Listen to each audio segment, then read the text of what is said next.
sulla famiglia, sulle mogli, i mariti. Gloria a Dio. Giovanni capitolo 2, dal primo verso fino al verso 12. Alleluia.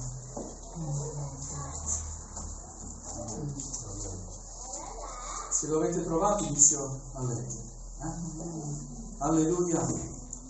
Invito a alzare i piedi, vogliamo onorare la parola di Dio. 3 giorni dopo ci fu una festa nuziale in Cana di Galilea e c'era la madre di Gesù.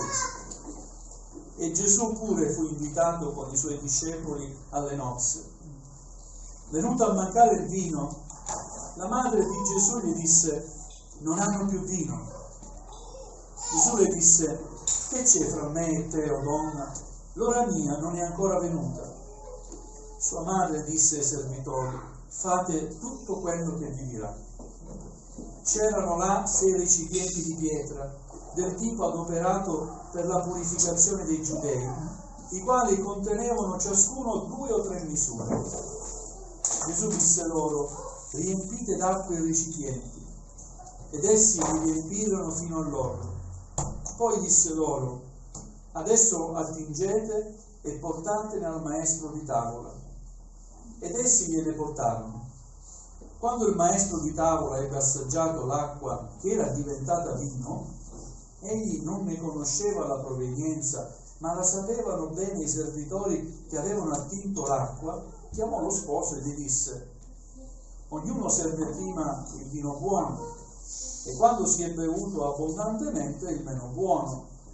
Tu invece hai tenuto il vino buono fino ad ora. Gesù fece questo primo dei suoi segni miracolosi in Cana di Galilea e manifestò la sua gloria, e i suoi discepoli credettero in lui.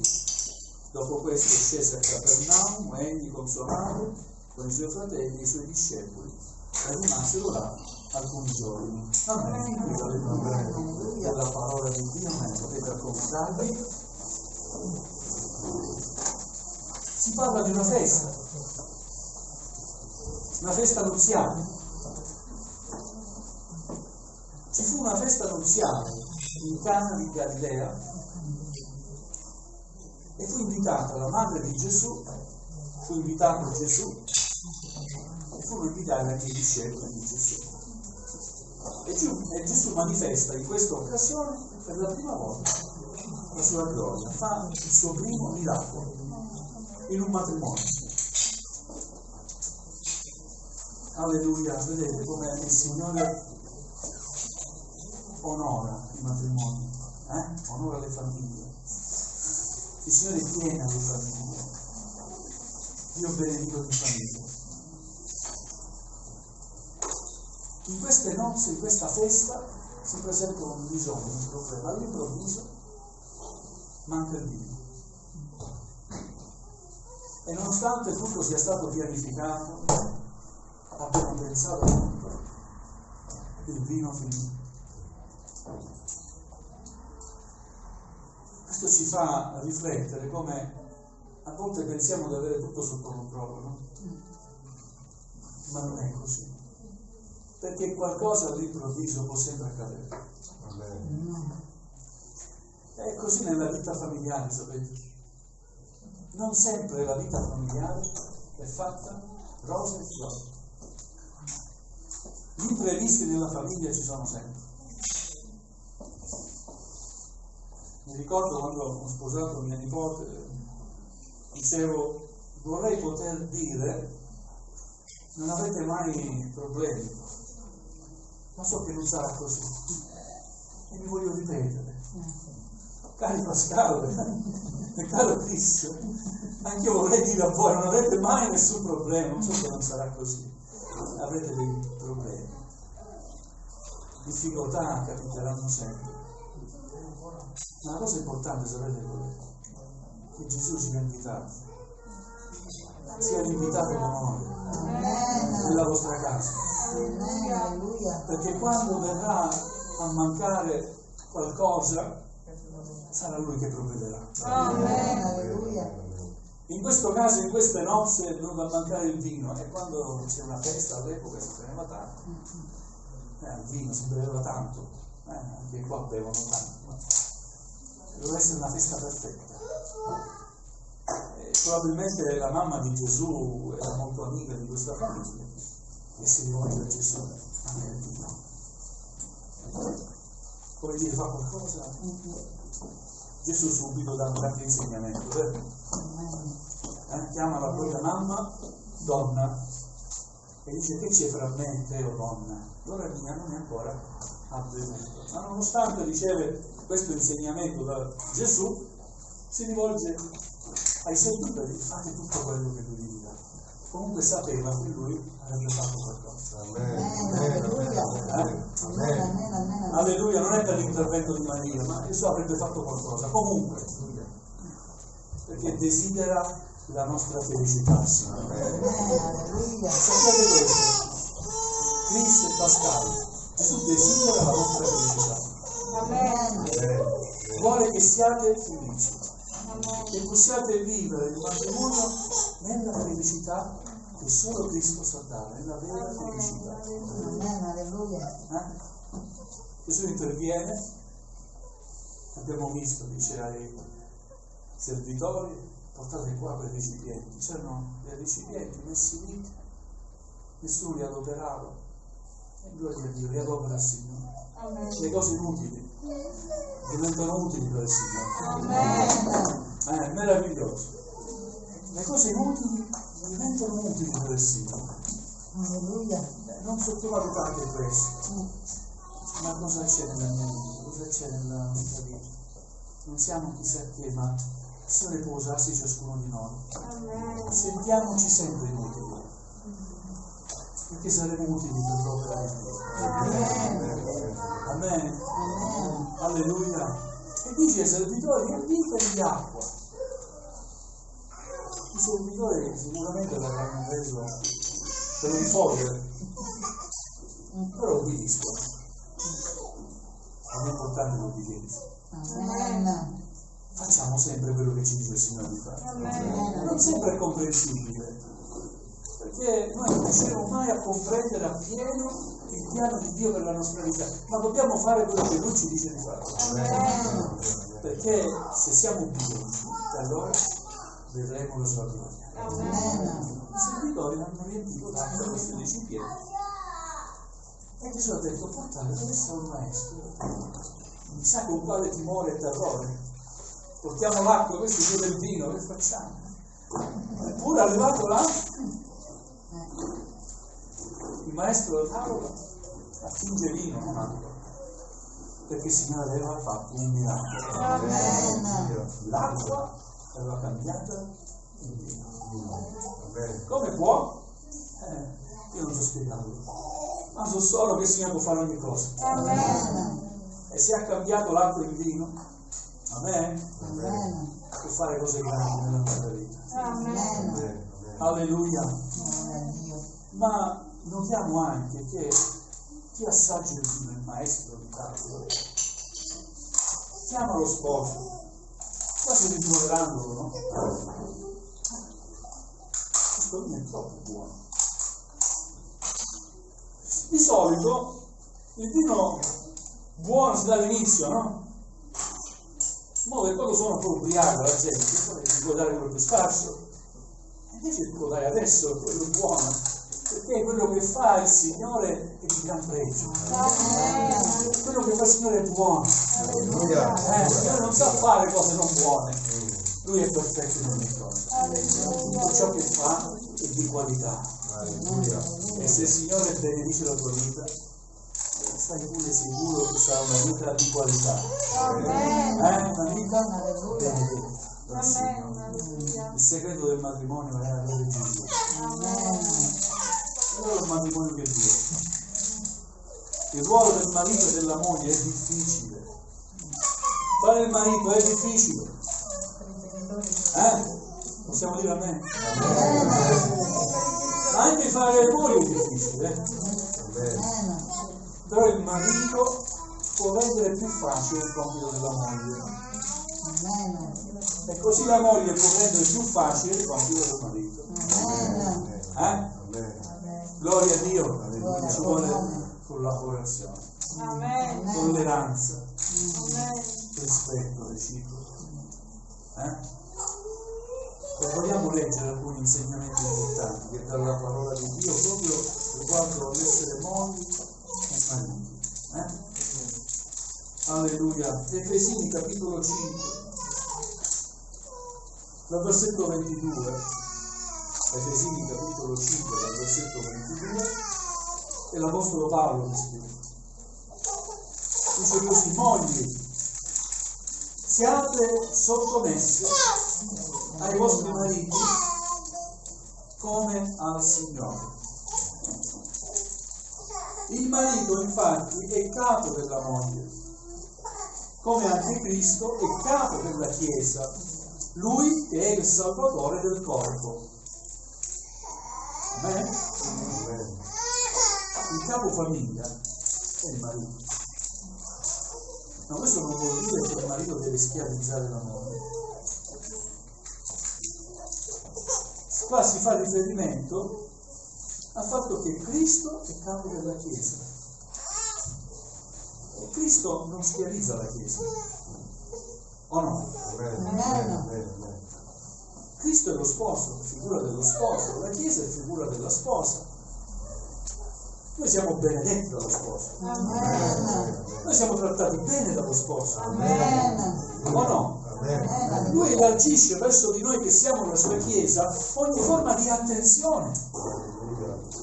Amen? Ma lui rimane il capo della Chiesa. Così anche il marito è il capo della famiglia. Mogli, siate sottomessi ai vostri mariti come il Signore. Ora, come la Chiesa è sottomessa a Cristo, così anche le mogli devono essere sottomesse ai loro mariti in ogni cosa. Mariti, amate le vostre mogli, come anche Cristo ha amato la Chiesa e ha dato se stesso per lei, per santificarla, dopo averla purificata, lavandola con l'acqua della parola, per farla comparire davanti a sé, gloriosa, senza macchia, senza ruga, o altri simili difetti, ma santa e irreprensibile. Amen? Amen. Mariti, amate le vostre mogli. Non vantate il ruolo di capo come quello del dominatore, è diverso. Il capo non è il dominatore. Quello di capo è un ruolo importante, ha responsabilità di capo, ma a fianco alla moglie. E grazie a Dio possiamo anche chiedere consiglio alle nostre mogli. O no?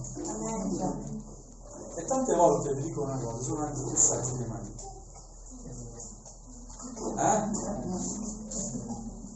Mi sono attirato il consenso delle mogli. Anche di noi. Tante volte le mogli sono più sagge di noi.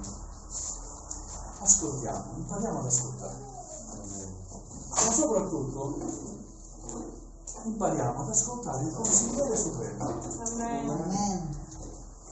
Questo è Gesù. Amen. Mogli, tu pensi così, io penso così.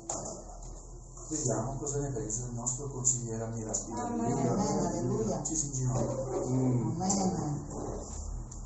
E si prega: Signore, dacci il tuo consiglio. Cosa dobbiamo fare? In ogni vostra decisione chiedete consiglio al Signore, Lui ne sa di più.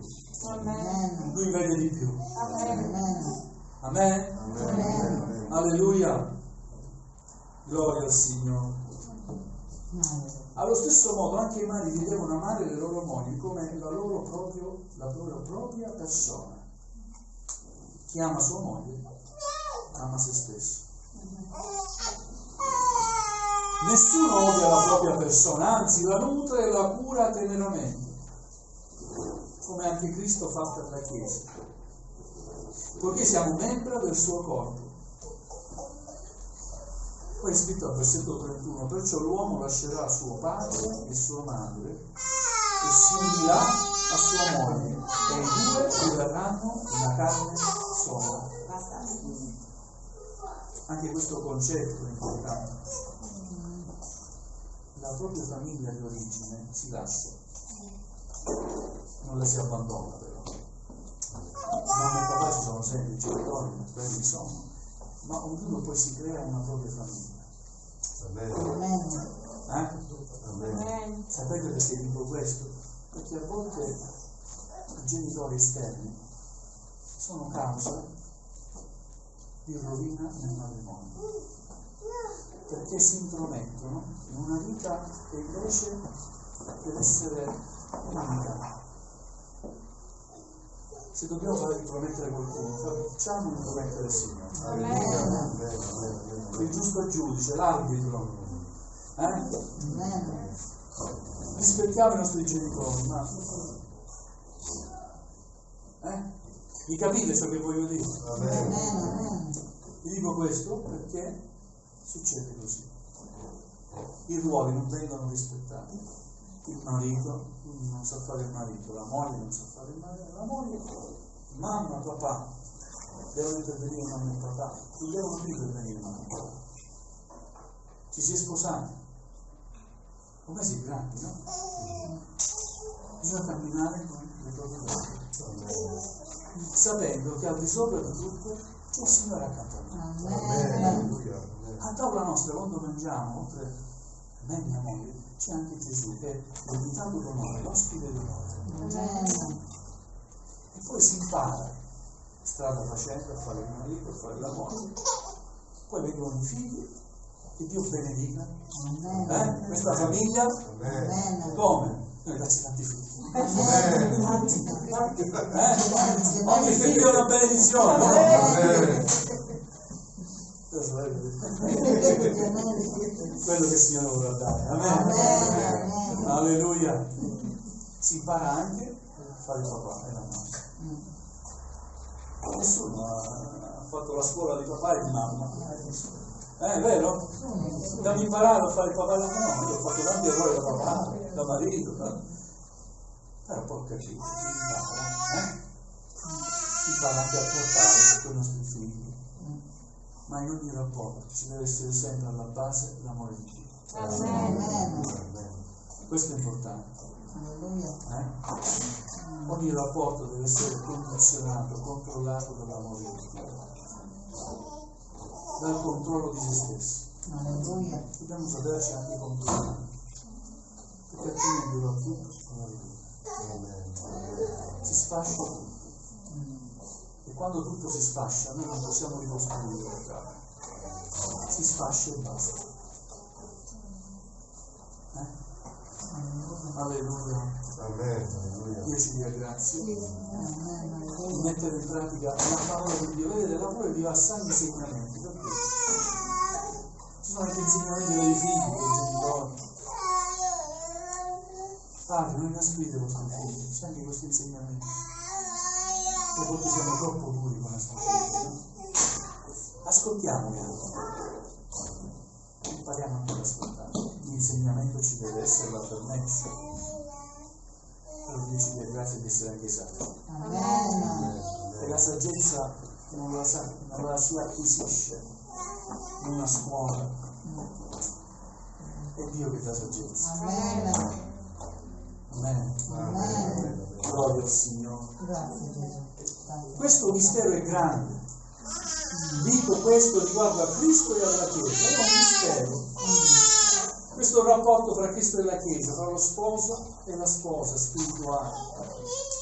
Ma d'altronde anche fra di voi, ciascuno individualmente ami sua moglie come ama se stesso, e altresì la moglie rispetti il marito.